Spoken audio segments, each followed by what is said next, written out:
Hey guys, so welcome back to my channel. Today's video is going to be my bookshelf tour slash my physical TBR. And we are doing this because I need to keep myself accountable because I keep buying books, but I'm not reading them as quickly, like nowhere near. And at this point, it's just greed. It's just overconsumption. No. Capitalism, consumerism, whatever. And so I wanted to do this video so we can go through the books that I haven't read yet so I can embarrass myself, and then I can be like, let's start a new series of reading my physical TBR. This is just to keep myself accountable. Okay, quickly before we start, guess how many books do you think I have on my shelves? And then we'll count it at the end. Okay, let's do that. So I don't think I'm going to count these three because at the time of filming, my floor's really squeaky, because at the time of filming I am currently reading this, literally like page 2, and then I will be reading these two for the end of February. So I'm hoping that these are like my realistic books to be read until the end of February, because I'm hoping to put this video up first week of March kind of time. Okay, let's start with this shelf that I've got here. First of all, I'm really sorry about the lighting. It's just that the window's here and we're kind of against the light, but you can still see the books, so we're fine. So let's start with these two shelves. So here we've got Taylor Jenkins Reid's One True Loves and Daisy Jones and the Six. Then we have Sally Rooney's Normal People and Conversations with Friends. I've actually started Conversations with Friends, but I just wasn't feeling it at the time, but I will be going back to it. Also, you'll see that I am not taking them off the shelves because we will just be here forever. And the books that I have read, I turned them around this way.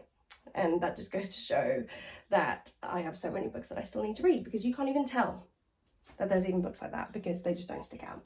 Anyway, we then have 13 Ways of Looking at a Fat Girl by Mona Awad and Colleen Hoover's All Your Perfects and Ugly Love. Then Jessie Cave's Sunset, Tiffany McDaniel's Betty, Victor Justin's Heatwave, Tasha Moshfegh's Death in Her Hands, Jeffrey Eugenides' The Virgin Suicides in Middlesex, Patti Smith's Just Kids, Raphael Bob Waxberg's Someone Who Will Love You in All Your Damaged Glory, and Elle Kennedy's The Deal, which is the first book in the off-campus series. So that is 16 books, 16 unread books. Let's make a note. Okay, great. So next we have some contemporary, some romance, and then a lot of my Asian fiction here. So we've got my Miko Kawakami's, which is All the Lovers in the Night and Breast and Eggs, Francis Cha's If I Had Your Face, Toshikazu Kawaguchi's Before the Coffee Gets Cold, Tales from the Cafe, Cho Nam-ju's Kim Ji-young, born 1982, Julie Ma's Happy Families, Randy Rabai's Patron Saints of Nothing, and Kazuo Ishiguro's The Remains of the Day. I also just have my baby pink Instax Mini here with this little thing that holds my bookmarks, which is quite cute.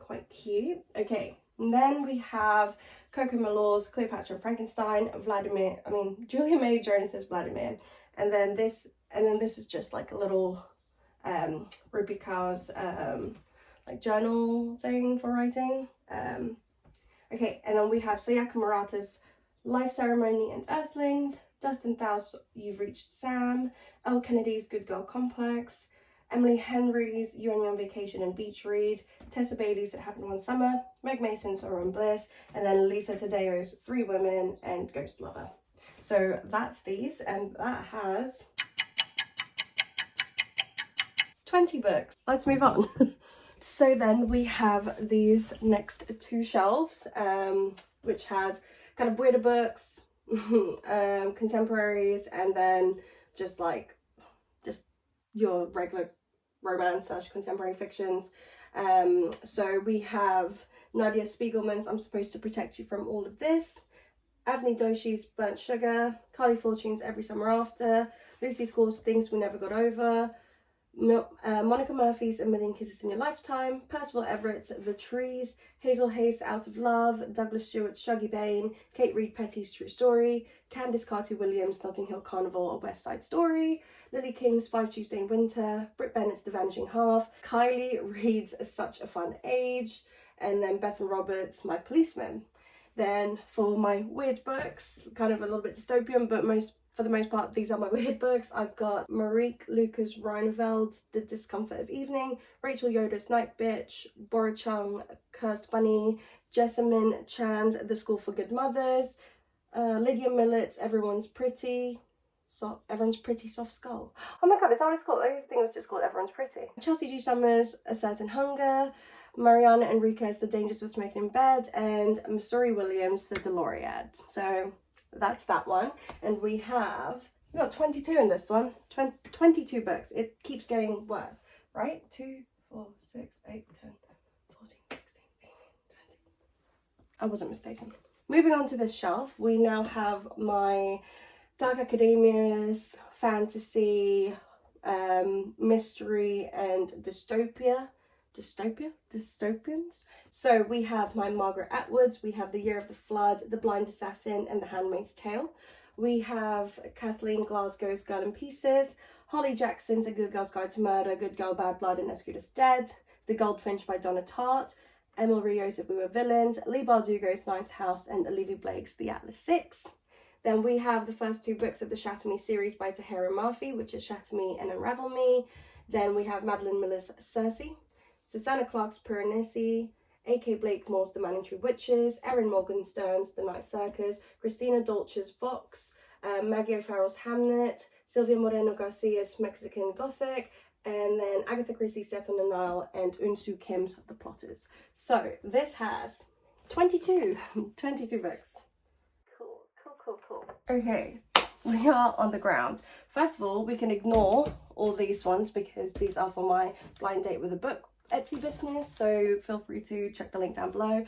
And also these are just books that I've already read that I am unhauling. Oh god. So here we have E. Lockhart's We Were Liars, Fern Cotton's Quiet, Amy Lee's X's and O's, Julia Pierpont's Among the 10,000 Things, Nicola May Goldberg's Nothing Can Hurt You, James Fenimore Cooper's The Last of the Mohicans, Ian Reid's I'm Thinking of Ending Things, and then Feminists Don't Wear Pink and Other Lies, curated by Scarlett Curtis, Shirley Jackson's We Have Always Lived in the Castle, and Nina de Gramont's The Christie Affair. So that's 2, 4, 11. Love that for me. Oh god. And then there's 2 books in here, but these are my dad's presents, so they're not part of this. Next we have The Spanish Love Desertion by Elena Armas. I actually started reading this, but I just wasn't in the mood because I wasn't like a romance reader at the time. As you could see, that shit has changed because look at all the romance books. Okay, so The Spanish Love Desertion by Elena Armas, Rosie Dannon's The Roommate, Talia Hibbert's Get a Life, Chloe Brown, Santa Maybe by Mary Jane Baker, which obviously I'm not going to be reading anytime soon because that's a Christmas one, Kevin Kwan's Crazy Rich Asians and China Rich Girlfriend, Jennifer Weiner, Big Summer. We have J. Courtney Sullivan's Friends and Strangers, Beth O'Leary's The Switch, and Tracy Garvis Graves' The Girl He Used to Know. So that makes 2, 4, 6, 8, 10. Jesus. I'm really having to be faced with my demons right now because the numbers, they're adding up. They're adding up. Now we have Sarah Adams' The Cheat Sheet, Hannah Grace's Icebreaker, Tilly Cole's 1,000 Boy Kisses, Tessa Bailey's My Killer Vacation, Nisha Sharma's Dating Dr. Dill, Love in Other Words by Christina Lauren, Helen Huang's The Kiss Quotient, Abby Jimenez, The Happy Ever After Playlist, Christina Lauren's The Soulmate Equation, and The Unhoneymooners. And then I have my collection of Paulo Coelho's. Only one I have read, which you can guess is, oh my god, what's it called? The Alchemist. Now we have Veronica Decides to Die, 11 Minutes, The Devil in Miss Prim, The Fifth Mountain, The Pilgrimage, By the River Pedro I Sat Down and Wept, and The Valkyries, which makes 3, 6, 9, 10, 12, 13, 14, 15, which makes bloody 17. Oh, golly gosh. I'm just gonna tell you what's like back there because I just don't really have anywhere to shove these onto. We have my kind of horrors, my spooky seasons, a bit more contemporary over there as well, and then we also have my thrillers over here. So let's start with that end. So at the top I've actually got, look at how beat up my copy of A Walk to Remember by Nicholas Sparks is. 2006. So, oh my gosh, okay. I have photos and Voldemort bookmark. Am I going to count that? Because I probably won't read that. It's just for sentimental value. We do have another Nicholas Sparks book, which is The Notebook. I have read that before, but I do want to reread it. And then we have Matt Haig's Midnight Library, Abby Dye's The Girl with the Louding Voice, Alice Walker's The Colour Purple. Then we've got Tayari Jones's Silver Sparrow and An American Message, An American Marriage. Then we have Bernardine Evaristo's A Girl, Woman, Other, Candice Carty-Williams' Queenie, Ashley Poston's The Dead Romantics, Lana Harper's Payback's a Witch, Tracy Whitwell's The Accidental Medium, Agustina Bastilica's Tender as the Flesh, Riley Sage's Survive the Night. Then we have Grady Hendrix' My Best Friend's Exorcism, C.S. Robertson's The Undiscovered Deaths of Grace McGill, Jean Hunt Corlitt's The Plot, Celeste, I think it's like Ing. I'm pretty sure her like bio on Instagram genuinely tells you how to say it, but my apologies if it's wrong, but it's Little Fires Everywhere, Catch Your Own Awards, The Last House on Needless Street, Virginia Fato's Mrs. March, I can't speak. Gillian Flynn's Sharp Objects, Sarah Pierce, The Sanatorium, Leanne Moriarty's Truly Madly Guilty, Harriet Tice's Blood Orange, Catherine Steadman's The Disappearing Act, M.W. Craven's The Curator, The Maidens by Alex Michaelides, Lucy Foley's The Guest List, and The Paris Apartment. I have 28 in there. Okay, and then I've just had a look, and over here is Babel that I started reading and I just did not have the capacity to finish. So technically that's one more. Perfect. Okay. And then if you thought that was over, because that's a lot of books, let me take you to the other places that have books in my house, i.e. my other bookshelf. Let's go. You thought it was over. I have a bookshelf behind me. I need to kind of go through these first because some of them are bends that I wouldn't read and some of them are extras that I need to give to my sister. So actually, out of all these, the only ones I would actually read would be these two. Quentin Tarantino's Cinema Speculation and Once Upon a Time in Shaolin by Cyrus Bozugma. So yeah, just these two. Surely you want to have some classics and some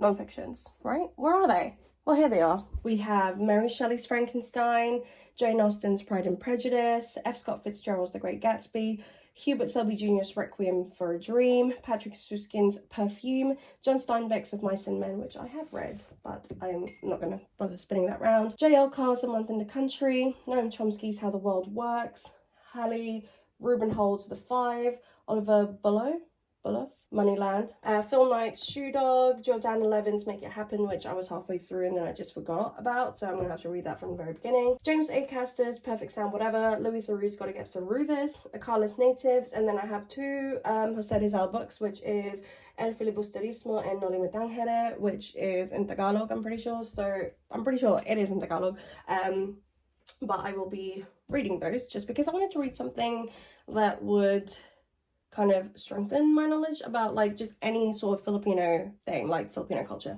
Anyway, we have Jen Sincero's You're a Badass at Making Money and just You're a Badass.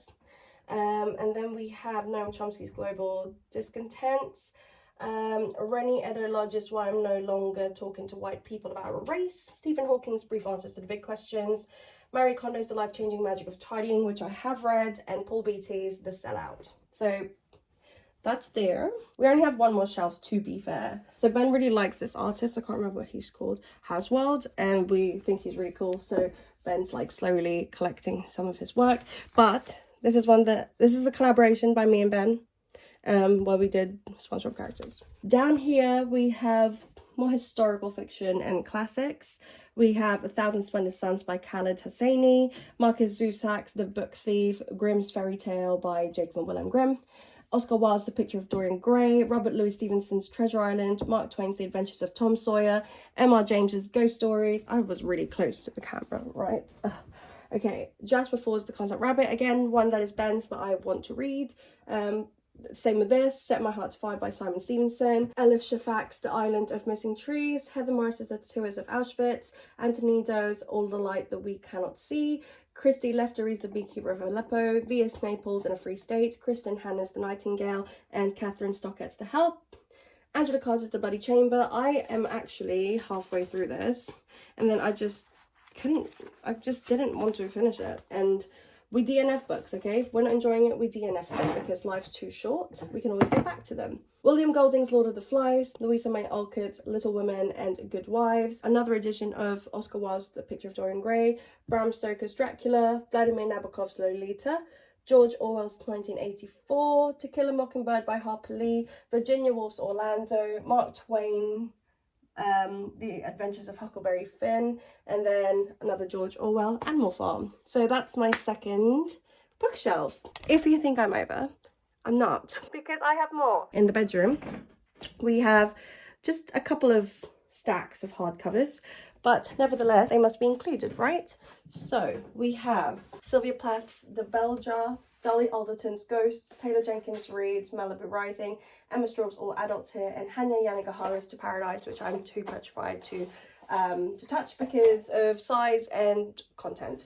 We have Starts With Us by Colleen Hoover, Alone With You in the Ether by Olivia Blake, Tessa Moshfegh's Lapvona, Mona Awad's All's Well, and then Eric LaRocca's Things Have Gotten Worse Since We Last Spoke and Other Misfortunes. I also realised that we haven't been counting, so 2 seconds, let me get my pen and paper so I can count these.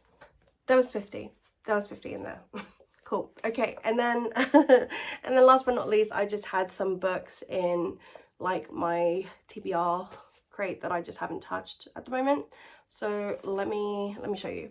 And in here we have On Palestine by Noam Chomsky and Ilan Pape, Caleb Azuma Nelson's Open Water, Tasha Moshfegh's My Year of Rest and Relaxation, Rupi Kaur's Homebody, and then last and most certainly not least, we have Junji Ito's Romina. So that's 1, 2, 3, 4, 5 in here. Okay. Cool.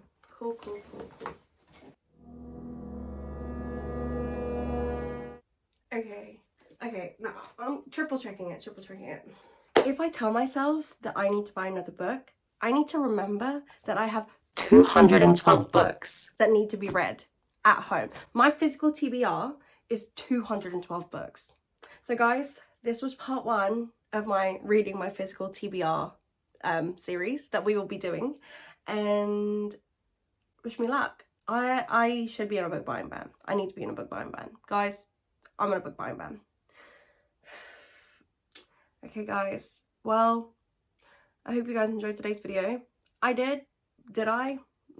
Okay, well, I hope you guys enjoyed today's video. If you did, please give it a big thumbs up, and if you haven't yet, please subscribe to my channel so you can watch my series of me getting this bad boy of a physical TBR down to at least 100. Okay, yeah, anyway, I got completely sidetracked. Like I said, give it a thumbs up, subscribe if you haven't yet, and I will see you guys next time. Bye.